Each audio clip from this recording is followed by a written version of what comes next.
Hello students. एक बार फिर मैं साइंस पार्ट सेकेंड प्राणियों का वर्गीकरण अर्थात क्लासिफिकेशन ऑफ एनिमल्स में आप सभी का स्वागत करता हूं। इसमें हम मुख्य तीन मुद्दों को अध्ययन करेंगे। पहले, प्राणियों के वर्गीकरण का इतिहास। हमने पिछली कक्षा में पढ़ा है कि प्राणियों का वर्गीकरण, जैसे यहाँ पे प्रश्न दिखाया गया है, तो इसका उत्तर आपको सजीव को दो भागों में बांटा गया, अकेंद्रकी, दृश्य केंद्रकी, फिर उसका उदाहरण दिया गया है। इसी तरह से आपको इसमें वर्गीकरण ये संक्षिप्त रूप में दिखाया गया है, लेकिन इसका विस्तृत अध्ययन हम इसके आगे वाले स्लाइड में करेंगे। आज हम यहाँ पे प्राणियों के वर्गीकरण का इतिहास के बारे में थोड़ा अध्ययन करेंगे, फिर उसके लाभ क्या हैं। तो जैसे अलग अलग अध्ययनकर्ताओं ने समय समय पर प्राणियों का वर्गीकरण करने का प्रयास किया था। ग्रीक दार्शनिक ने सर्वप्रथम प्राणियों का वर्गीकरण किया। उन्होंने शरीर का आकार, उनकी आदतें और अधिवास जैसे मुद्दों के आधार पर वर्गीकरण किया था। विज्ञान में प्रगति के अनुरूप आगे के संदर्भ में परिवर्तन होते गए एवं उसी प्रकार वर्गीकरण के मुद्दे में भी परिवर्तन होते हुए गए।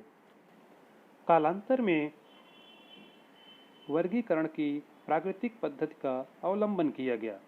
वर्गीकरण की प्राकृतिक पद्धति यह शरीर रचना संबंधी गुणधर्म, उनकी कोशिकाएं, गुणसूत्र, जैव रासायनिक गुणधर्म जैसे मुद्दों पर आधारित थी। तत्पश्चात कालांतर में उत्क्रांति पर आधारित वर्गीकरण की पद्धति को अमल में लाया गया था। प्राणियों के वर्गीकरण से हमें कौन कौन से लाभ होते हैं? तो इसमें पहला हो जाता है कि प्राणियों का अध्ययन करना आसान हो जाता है। दूसरा लाभ, किसी एक समूह के सीमित प्राणियों का अध्ययन किया तो समूह के सभी प्राणियों के विषय में जानकारी प्राप्त हो जाती है। तीसरा, प्राणियों में उत्क्रांति के संदर्भ में जानकारी प्राप्त होती है। चौथा, प्राणियों को पहचानना आसान होता है और उसमें अचूकता होती है।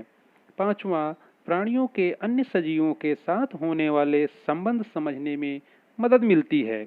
छठवां, प्रत्येक प्राणियों का अधिवास, प्रकृति में उनका निश्चित स्थान समझने में हमें मदद मिलती है।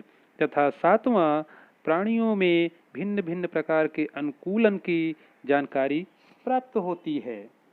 तो ये सब लाभ हैं जिसके हम वर्गीकरण करके आसानी से इसके बारे में अध्ययन प्राप्त कर सकते हैं। तो प्राणियों का वर्गीकरण की पद्धति क्या है? यहाँ पर पारंपरिक पद्धति के अनुसार प्राणियों के शरीर में आधार देने के लिए पृष्ठ रज्जु नाम का एक अवयव होता है या नहीं, इन मुद्दों पर सभी प्राणियों को दो भागों में बांटा जाता है।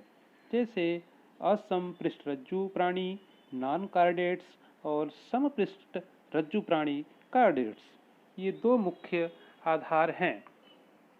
अभी इनमें से अगर समपृष्ठ रज्जु कार्डेट्स प्राणी या नॉन कार्डेट्स प्राणी का हम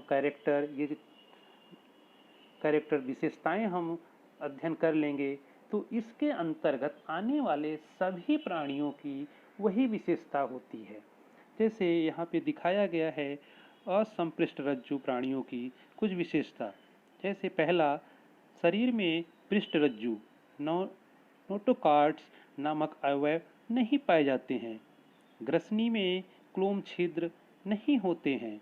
तंत्रिका रज्जु होगा तो वह युग्मक, ठोस और शरीर के अधर तल में होता है। तथा चौथा, हृदय होगा तो वह शरीर के पृष्ठ तल पर होता है। ये चार विशेषता होती है।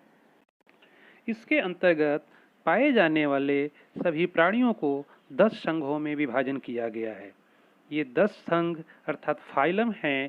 पहला, आदिजीवी प्राणी, छिद्रधारी प्राणी, अंतर्गुहीन या सिलेंट्रेटा जिसे कहते हैं प्राणी, चपटे कृमि प्राणी, गोल कृमि प्राणी, सखंड कृमि प्राणी, संधिपाद प्राणी, मृदुकाय कवचधारी प्राणी, कांटेदार त्वचा वाले प्राणी और अर्धमेरुदंडीय प्राणी। ये 10 फाइलम अर्थात संघ हैं। किसके अंतर्गत आते हैं? यह असंपृष्ठ रज्जु प्राणियों के अंतर्गत आते हैं। अब इसके बाद हम लोग समपृष्ठ रज्जु प्राणी की कुछ विशेषता और उसके संघ यानी फाइलम देखेंगे। जैसे पहली विशेषता होती है, शरीर में पृष्ठरज्जु नामक अवयव पाया जाता है। दूसरा, श्वसन के लिए क्लोम छिद्र या फेफड़े होते हैं। तीसरा, तंत्रिका रज्जु एक ही खोखली और शरीर के पृष्ठभाग में होती है। चौथा, हृदय शरीर के अधरतल में होता है।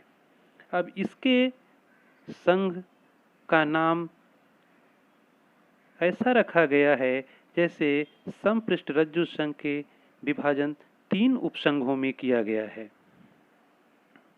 3 उपसंघ अर्थात यूरोकार्डाइट, दूसरा सेफलोकार्डेटा और तीसरा वर्टिब्रेटा।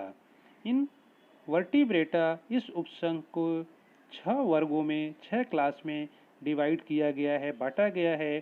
जैसे पहला क्लास होता है चक्रमुखी, दूसरा मत्स्य, तीसरा उभयचर, चौथा सरीसृप, पांचवा पक्षी और छठवां स्तनधारी प्राणी।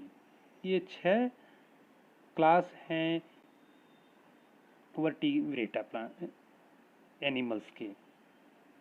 आज हम इतना ही अध्ययन करेंगे, आगे देखेंगे नेक्स्ट वीडियो में। Thank you.